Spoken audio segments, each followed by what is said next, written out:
ஆச்சி பாதாம் ட்ரிங்க். ஆச்சி பாதாம் ட்ரிங்க் ஒன்னு வாங்குனா ஒன்னு ஃப்ரீ. சம்மர் ஹாலிடேஸ் வந்தாச்சு, நம்ம ஜிடி ஹாலிடேஸும் வந்தாச்சு.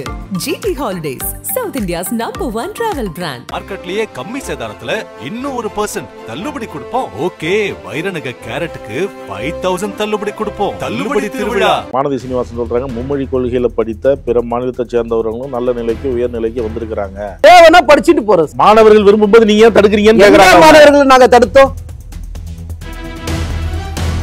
மார்ச் 5ஆம் தேதி அனைத்து கட்சி கூட்டம் கூட்டியிருக்கு. அவங்க என்ன சொல்றாங்க, அந்த மாதிரி ஒரு திட்டமே இல்ல.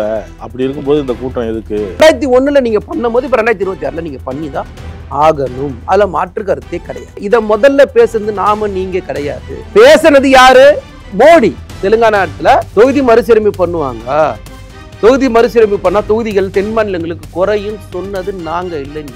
அப்போ 845 சீட்டை வச்சு நாடாளுமன்றத்தை இருக்கையோடு அமைச்சிங்களா? அது என்ன கணக்குல அமைச்சிங்க? நீங்க மட்டும் புது சட்டமன்றம் கட்டும்போது 234க்கு 320 சீட்டு அமைக்கலையா அப்படின்னு கேட்கறாங்க. இந்திய அரசியலமைப்பு சட்டம் 170 என்ன சொல்றாங்கன்னா, தொகுதி மறுசீரமைப்பு நாடாளுமன்றத்துக்கு பண்ணும்போது மாநில சட்டமன்றங்களுக்கு மறுசீரமைப்பு பண்ணணும். நீங்க உத்தரப்பிரதேசம், பீகார், ராஜஸ்தான், மத்திய பிரதேசம் இந்த 4 மாநிலத்துக்கு மட்டும் 150 தொகுதி அதிகமா. இப்ப இருக்கிற 543 வச்சுக்கலாம். அதுக்குள்ளே நம்ம பிரிச்சுக்கலாம்னு கணக்கு போட்டீங்கன்னா தமிழ்நாட்டுக்கு 8 தொகுதி குறையுது. அதை தான் தலைவர் பேசுறாரு.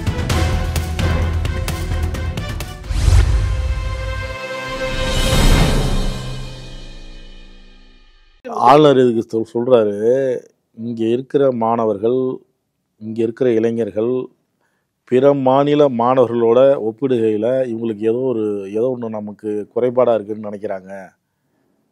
இங்கே மனித வளம் இருக்குது, இயற்கை வளம் இருக்குது, தொழில் இருக்குது, எல்லாமே இருக்குது. இருந்தாலும் பிற மாநில மாணவர்கள் இளைஞரோட ஒப்பிடும்போது நமக்கு ஏதோ ஒன்று குறைவாக இருக்குன்னு உணர்றாங்க. இப்போது இந்த வார்த்தையை பேசும்போது அவர் சுயநினைவோட பேசுகிறாரான்னு எனக்கு தேவை இல்லை. எல்லாத்தையும் ஆய்வு செஞ்சு தானே பேசுகிறாரு. இல்லை அவர் சொல்கிறது இருங்க. அவர் போட்டிருக்க ட்வீட்டில் அவர் என்ன சொல்கிறாரு, எல்லா துறையை சேர்ந்தவர்களிடமும் நான் கலந்துரையாடினேன், பேசினேன் அப்படிங்கிறாரு. கல்வி தொடர்பானவங்கள்ட்ட, தொழில் செய்கிறவங்கள்ட்ட, தொழிலாளர்கள்ட்ட, இந்த மாதிரி எல்லா துறையை சேர்ந்த வல்லுநர்கள்ட்டையும் நான் பேசினேன் மக்கள்கிட்ட. அதுக்கப்புறம் தான் இந்த பதிவை போடுறேன்னு போட்டிருக்கிறார். இன்னும் சொல்ல போனால் அவர் என்ன சொல்கிறாரு, சரி இந்திய திணிக்கிறோம்னு இவங்க சொல்கிறாங்க, இவங்க திராவிடம் பேசிகிட்டு இருக்கிறாங்க. இவங்க சொல்கிற இந்த திராவிட மொழிகள் பக்கத்தில் இருக்குல்ல, அதை கூட இவங்க இந்த தமிழ்நாட்டில் இருக்கிற இளைஞர்கள் மாணவர்கள் கற்றுக்கிறதுக்கு தடுக்கிறாங்க. உரிமை மறுக்கப்படுது. ஏபிஜே அப்துல் கலாம் இருமொழி கொள்கையில் படித்தாரா, மும்மொழி கொள்கையில் படித்தாரா? மயில்சாமி அண்ணாதுரை இருமொழி கொள்கையில் படித்தாரா, மும்மொழி கொள்கையில் படித்தாரா? சிவன், இஸ்ரோ தலைவராக இருந்த சிவன் இருமொழி கொள்கையில் படித்தாரா, மும்மொழி கொள்கையில் படித்தாரா? அருணன் சுப்பையா இருமொழி கொள்கையில் படித்தாரா, மும்மொழி கொள்கையில் படித்தாரா? எனக்கு தெரிஞ்சு ஆகணும். உங்கள் பக்கத்தில் உட்கார வச்சிருக்கீங்களா ஒருத்தர் மாநில தலைவராக போட்டு, அவர் மும்மொழி கொள்கையில் படித்தாரா, இருமொழி கொள்கையில் படித்தாரா? முடிக்கல. இந்த நாட்டில் உயர்கல்வியில், திரும்ப சொல்ற, உயர்கல்வியில் #1 மாநிலமாக தமிழ்நாடு இருக்கு. இந்த நாட்டில் அதிக பெண்கள் படிக்கக்கூடிய மாநிலமாக தமிழ்நாடு இருக்கு. இந்த நாட்டில் அதிகப்படியான பெண்கள் வேலைக்கு செல்ற மாநிலமா தமிழ்நாடு இருக்கு. இந்த நாட்டில் அதிக தொழிற்சாலைகள் இருக்கிற மாநிலமா தமிழ்நாடு இருக்கு. இந்த நாட்டில் ஏற்றுமதிக்கான தயார் குறியீட்டில் #1 மாநிலமா தமிழ்நாடு இருக்கு. இந்த நாட்டில் வறுமை ஒழிப்புல #1 மாநிலமா தமிழ்நாடு இருக்கு. சுற்றுச்சூழல் பாதுகாப்புல இந்த நாட்டில் #1 மாநிலமா தமிழ்நாடு இருக்கு. இந்த நாட்டில் குறைந்த செலவில் மாசில்லா எரிசக்தியை உற்பத்தி பண்றது மாநிலத்தில் தமிழ்நாடு #1 இருக்கு. நான் எல்லாத்தையும் கலந்து சொல்றேன். இன்னும் என்ன சொன்னீங்க, நிறைய சொல்லுவேன். நீங்க பேசுற பீகாரோ குஜராத்தோ எதுல #1 இருக்கு? இல்ல, இவ்வளவு வளமும் இருக்குன்னு அவரு சொல்றாரு. இவ்வளவு வளமும் நீங்க சொல்ற தொழில் வளம் எல்லாமே இருக்குங்கிறாரு. அப்ப இந்த கட்டமைப்பு உருவாக்குனது எது? ஆனா இருந்தாலும் இந்த மாணவர்களுக்கு, இளைஞர்களுக்கு ஒரு சின்ன ஏதோ ஒண்ணு இழந்திருக்கிறோம் அப்படின்னு ஒரு உணர்வு இருக்கு அவங்களுக்கு. கேட்கிற கேள்வினா, நாங்க கட்டமைச்சதுனால தானே இதுல #1 இருக்க முடியுது. நான் ஒரு படிக்கிற பையன் வச்சுப்போம் சார், 5 சப்ஜெக்ட் எழுதுனா எனக்கு பாஸ்ல வந்துடுறேன் சார். நான் எனக்கு திரும்ப 6ஆவதுன்னு ஒரு சப்ஜெக்ட் கொடுத்தீங்கன்னா எனக்கு கஷ்டமா, கஷ்டம் இல்லையா? நீங்க இருமொழி கொள்கையில இருங்க, நீங்க இருமொழி கொள்கையில படிச்சவங்க சாதிக்கிறாங்க, பெரிய இடத்துக்கு வந்திருக்கிறாங்க நீங்க சொல்றீங்க. வானதி சீனிவாசன் சொல்றாங்க மும்மொழி கொள்கையில படித்த பிற மாநிலத்தை சேர்ந்தவர்களும் நல்ல நிலைக்கு உயர்நிலைக்கு வந்திருக்கிறாங்க. தேவைன்னா படிச்சுட்டு போறோம் சார், உங்களுக்கு என்ன பிரச்சனைன்ற? மாணவர்கள் விரும்பும்போது நீங்க ஏன் தடுக்கிறீங்கன்னு எந்த கேக்குறாங்க. மாணவர்கள் நாங்க தடுத்தோம்? எந்த இடத்துல நாங்க இந்திய வேணாம்னு சொல்லி தடுத்தோம்? எந்த மொழிக்கு நாங்க எதிராக நின்னோம்? எங்க மேல திணிக்காதீங்க தான் எதிர்க்கிறோம். ரெண்டுத்துக்கு வித்தியாசம் இருக்கு. மாநில தலைவர் அதான சொல்றாரு, என்னன்னு மக்கள் விரும்புறாங்க. அறவே காடான அரசியல்வாதி பத்தி தயவு செஞ்சு பேசாதீங்க. திரும்ப சொல்ற, முட்டாப்பாய மாதிரி பேசுற அரசியல்வாதி பேசாதீங்க தயவு செஞ்சு. மாணவர்களும் தமிழக மக்கள் விரும்புறாங்க. மார்ச் 5ஆம் தேதியில இருந்து தமிழ்நாடு சார் கோமாளியை பத்தி தயவு செஞ்சு பேசாதீங்க சார். கையெழுத்து இயக்கம் நடத்த போறோம். மும்மொழி கொள்கை என்ன மக்கள் விரும்புறாங்களா? நான் திரும்ப சொல்றேன், தமிழ்நாட்டுல நீங்க எதுல வேணா விளையாடுங்க, மொழியோட விளையாடாதீங்கன்னு சொல்றேன். கிட்டத்தட்ட ஒரு பேர் இங்க வந்து கையெழுத்து நடத்தி ஜனாதிபதி கிட்ட கொடுக்க போறேன் அப்படிங்கிறார். எப்படி சவுக்கலட்ச மாதிரியா? தினம் தினம் பிஜேபி ஆள்ற மாநிலத்துல கருப்பொழி நடக்குதுன்னு என்னைக்காவது ஒரு நாளைக்கு சாட்டி எடுத்து அடிச்சிருப்பியா? கோமாளி மாதிரியான அரசியல்வாதிங்களா எதுக்கு சார் பதில்? கேள்வி நியாயமா கேட்க சொல்லுங்க, நியாயமா பதில் சொல்லுங்க. இத்தனை துறைகள்ல நாங்க கட்டமைக்காம நம்பர் 1 மாநிலமா வந்துட்டோமா? இந்த நாட்டுல ஒரு மாடல், இந்த நாட்டை வழி நடத்த சொன்னீங்க. அந்த மாடல்ல அந்த மாடல் எதுல நம்பர் 1 இருக்கு? கல்வியில, வேலைவாய்ப்புல, சுகாதாரத்துல, உட்கட்டமைப்புல சொல்லுங்க சார். எல்லாம் பொய்யான வாக்குறுதி கொடுத்துட்டு டிசைனா ஏமாத்திட்டு மக்களை திசை திருப்பிட்டு இருக்கீங்க தினமும். தமிழ்நாட்டில் எதுல விளையாடுங்க, தமிழோட மொழியோட விளையாடாதீங்க. ரொம்ப வருத்தப்படுவீங்க, ரொம்ப விலை கொடுப்பீங்க சொல்லிட்டேன். இது வேற மாதிரியான ஊரு, வேற மாதிரியான மண்ணு. உங்களால சமாளிக்க திராவிட மாடல் ஆட்சி சிறப்பா நடத்துறோம் அப்படின்னு சொல்றீங்க. அவரு சொல்றாரு, மாநில தலைவர் சொல்றாரு, மக்கள் மீது தயவு செய்து கவனத்தை செலுத்துங்க. 2006 2011 உள்ள திமுக ஆட்சியா தேவலாம், இப்ப இருக்கிற ஆட்சி அந்த மாதிரி மோசமா இருக்கு அப்படின்னு மக்கள் பேசுறாங்கன்னு சொல்றாரு. 4 கேமரா 10 மைக்கு வந்துட்டா என்ன வேணா பேசல நினைக்கிற ஒரு நகைச்சுவை நடிகரை வந்து அதிகமாக நம்ம முக்கியத்துவம் கொடுக்க தேவையில்லை என்னை பொறுத்த வரைக்கும். ஏன்னா ஒரு ஆட்சிக்கு யார் அங்கீகாரம் தரணும்னா பொதுமக்கள் தான் தரணும். தொடர்ச்சியாக 13 வெற்றி. இந்த 13 வெற்றியை நீங்கள் எப்படி ஈஸியாக கடந்து போகிறீங்க? மக்கள் மன்றத்தில் நிற்கிறோம், மக்கள்கிட்ட எங்களுடைய சாதனைகள் சொல்கிறோம், மக்களுக்கான திட்டங்களை ஒதுக்குறோம், மக்கள் எங்களுக்கு சப்போர்ட் பண்ணுறாங்க. உங்கள் நிலைமை என்ன? உங்களால் சில பேரை மிரட்டி கூட்டணி வச்சு நீங்கள் வாக்கு சதவீதம் உயர்ந்ததா நீங்கள் பேசிட்டு இருக்கீங்க. தனியாக நின்னா 2.5% கட்சி நீங்கள். இவ்வளோதான் உங்கள் நிலைமை. நீங்கள் வந்து எங்களுக்கு நற்சான்று யார் கொடுக்கணும்னா எங்கள் மக்கள் தரணும். எங்கள் மக்கள் எங்களுக்கு தராங்க, எங்களை வெற்றியில் உட்கார வச்சுருக்காங்க. இதுக்கு மேலே எங்களுக்கு என்ன, எது உங்களுக்கு சாட்சியாக ஆதாரமாக வேணும்? நீங்கள் சொல்கிறது மாதிரி இன்னைக்கு எத்தனை திட்டங்கள், ஒவ்வொரு திட்டங்களும் வந்து மக்களுக்கு நேரடியாக கொடுக்குறோம். உங்களை மாதிரி கார்பரேட்டுங்களுக்கு கொடுக்கல. உங்களுடைய நண்பர்களுக்கு பக்கத்து நாட்டில இருந்து உலகம் ஃபுல்லாக சுற்றி டென்ட்ரா வாங்கி கொடுத்துன்னு இருக்கீங்கல்ல, அந்த மாதிரி நாங்கள் யாருக்கும் செய்யலை. என்னெல்லாம் விட்டீங்கன்னா சாதனைகளை நான் சொல்லிக்கிட்டே இருப்பேன். நான் சொன்னேன் இதெல்லாம் நம்பர் 1 மாநிலம் நான் சொல்லலை, நிதி ஆயோக் சொல்லுச்சு.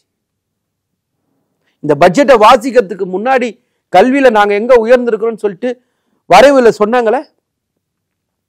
இல்லம் தேடி கல்வியிலிருந்து, புதுமை பெயர் திட்டத்திலிருந்து, மகளிர் தோழி விடுதின்னு ஒரு திட்டம் ஒன்றிய அரசு இன்னைக்கு அறிவிச்சிருக்கா இல்லையா? அதை காலை சிற்றுண்டி திட்டம் உலகமே பார்த்து வியக்குதா இல்லையா?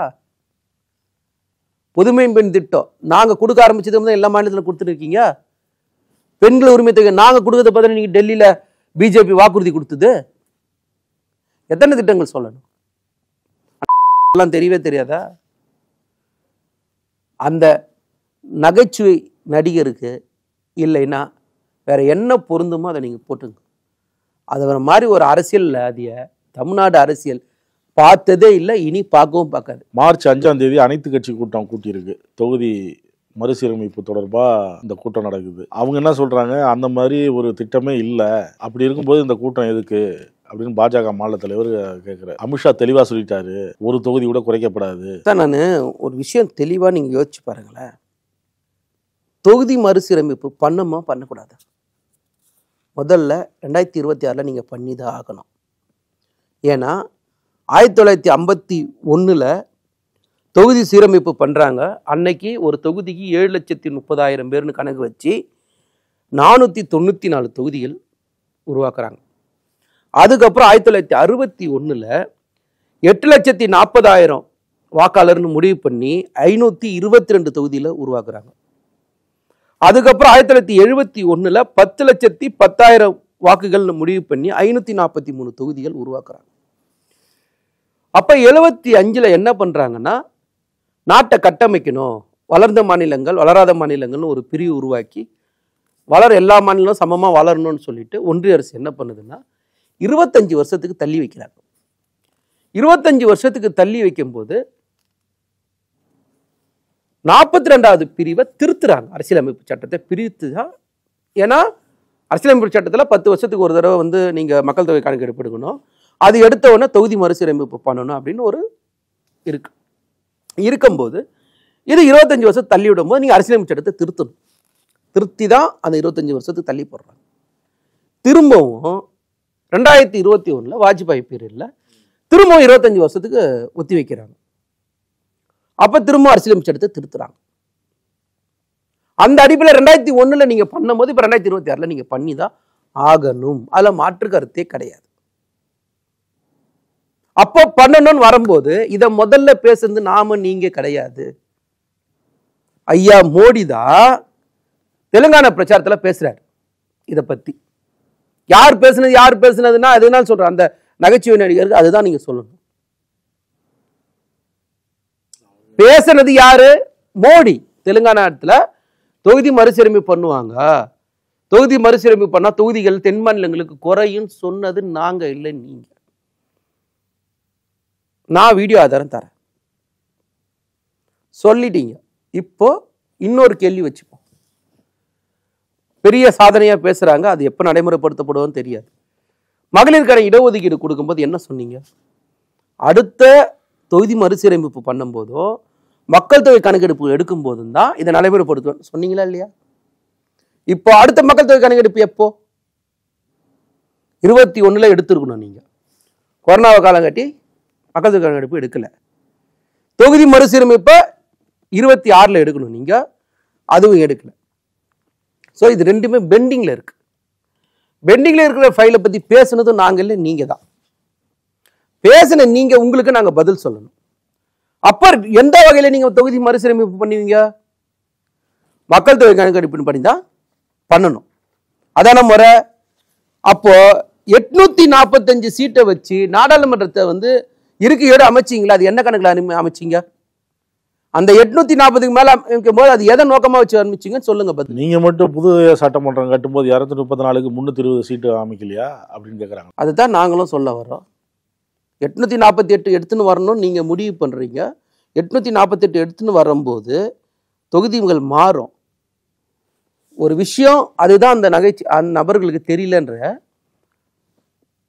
இந்திய அரசியலமைப்பு சட்டம் 170 என்ன சொல்றாங்கன்னா, தொகுதி மறுசீரமைப்பு நாடாளுமன்றத்துக்கு பண்ணும்போது மாநில சட்டமன்றங்களுக்கு மறுசீரமைப்பு பண்ணணும் நீங்க.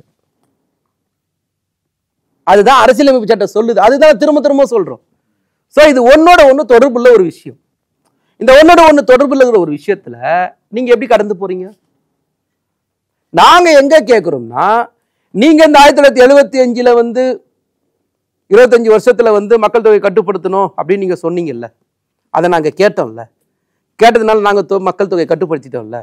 இப்போ உங்க பேச்சை கேட்காத உத்தரப்பிரதேசம், மத்திய பிரதேசம், ராஜஸ்தான், பீகார் மாநிலங்களுக்குலாம் அந்த மக்கள் தொகை அடிப்படையில் நீங்க உருவாக்குனீங்கன்னா நல்லா புரிஞ்சு 848 வச்சா தமிழ்நாட்டுக்கு 10 தொகுதி அதிகமாகுது. சரிங்களா? நாடாளுமன்ற தொகுதி. ஆனா அதுவே உத்தரப்பிரதேசம், பீகார், ராஜஸ்தான், மத்திய பிரதேசம் இந்த 4 மாநிலத்துக்கு மட்டும் 150 தொகுதி அதிகமாகுது. அதிகமாகிறது மட்டும் 4 மாநிலங்களுக்கு. தயவு செஞ்சு புரிஞ்சுக்கணும், 4 மாநிலத்துக்கு 150 சீட் அதிகமாகுது. சரி, ஒருவேளை இப்ப பிஜேபி ஒருவேளை மக்கள் தொகை அடிப்படையில் பிரிக்கல, இப்ப இருக்கிற 543 வச்சுக்கலாம், அதுக்குள்ளே நம்ம பிரிச்சுக்கலான்னு கணக்கு போட்டீங்கன்னா தமிழ்நாட்டுக்கு 8 தொகுதி குறையுது. அதை தான் தலைவர் பேசுறாரு.